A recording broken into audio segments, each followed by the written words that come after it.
Ngayong taon, ipinagdiriwang ng Philippine Basketball Association ang kanilang ika-50th na anibersaryo. Bilang bahagi ng selebrasyon, inanunsyo ng liga ang karagdagang 10 manlalaro na idadagdag sa prestiyosong listahan ng 50 greatest players. Tara, kilalanin natin sila at alamin ang kanilang mga naging kupunan, individual na parangal at mga kampyonatong naiambag sa PBA. The best player of the conference, Nelson the Bull Asay Tono. Offensive cannons working.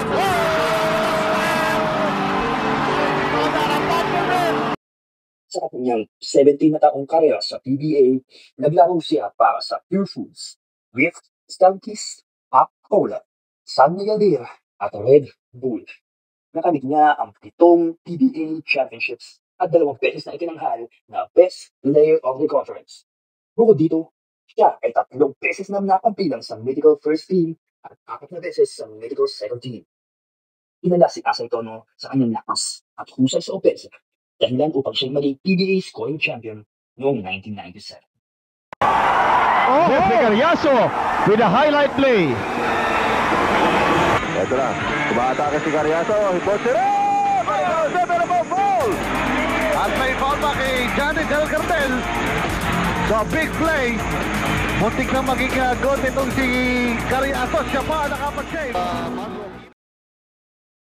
Tulad naman sa listahan si Jeffrey Carriazo. Siya ay unang napili ng Alaska Aces bilang ika-6 na overall pick noong 1995 PBA Draft. Sa kanyang rookie year, nakuha siya sa Rookie of the Year. Nakabuuan niyang karera, naglaro siya para sa Alaska, Coca-Cola Tigers at sa iba pang mga kupunan. At nakamit ang 8 PBA championships including a Grand Slam. 10 beses siyang napabilang sa PBA All-Star Team, 4 na beses sa Mythical First Team at 4 na beses sa All-Defensive Team. Noong 2003 Rainforest Conference, tinanghal naman siyang Finals MVP. Nice lob inside the two. Wow! And that was challenged by Chris Newsom.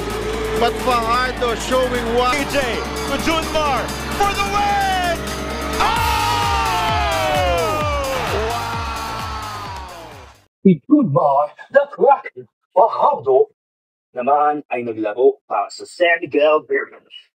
Sa kanyang karera, siya ay 7 beses lang naman na naging PBA MVP. Siyang na beses naging PBA champion at 4 na beses naging Finals MVP. Bukod dito, siya ay 11 beses na Best Player of the Conference lang naman at siyang beses lang naman na napabilang sa PBA Mythical First Team. Kilala si Fajardo sa kanyang dominasyon sa loob ng paint dahilan upang siyang tawagin na the Kraken of PBA. Kasama rin sa listahan si Bong the Hawk Hawkins. Siya ay naglaro para sa Alaska Aces at naging bahagi ng kanilang Grand Slam team noong 1996. Sa kanyang panahon sa Alaska, nakamit niya ang 9 na PBA championships at 2 beses na napakabilang sa Mythical 5. Kilala si Hawkins sa kanyang reliable na forward at kontribusyon sa depensa at opensa ng kanyang kupunan. Si Abet King naman ay naglaro pa sa Toyota, Great Taste Coffee at Pure Foods.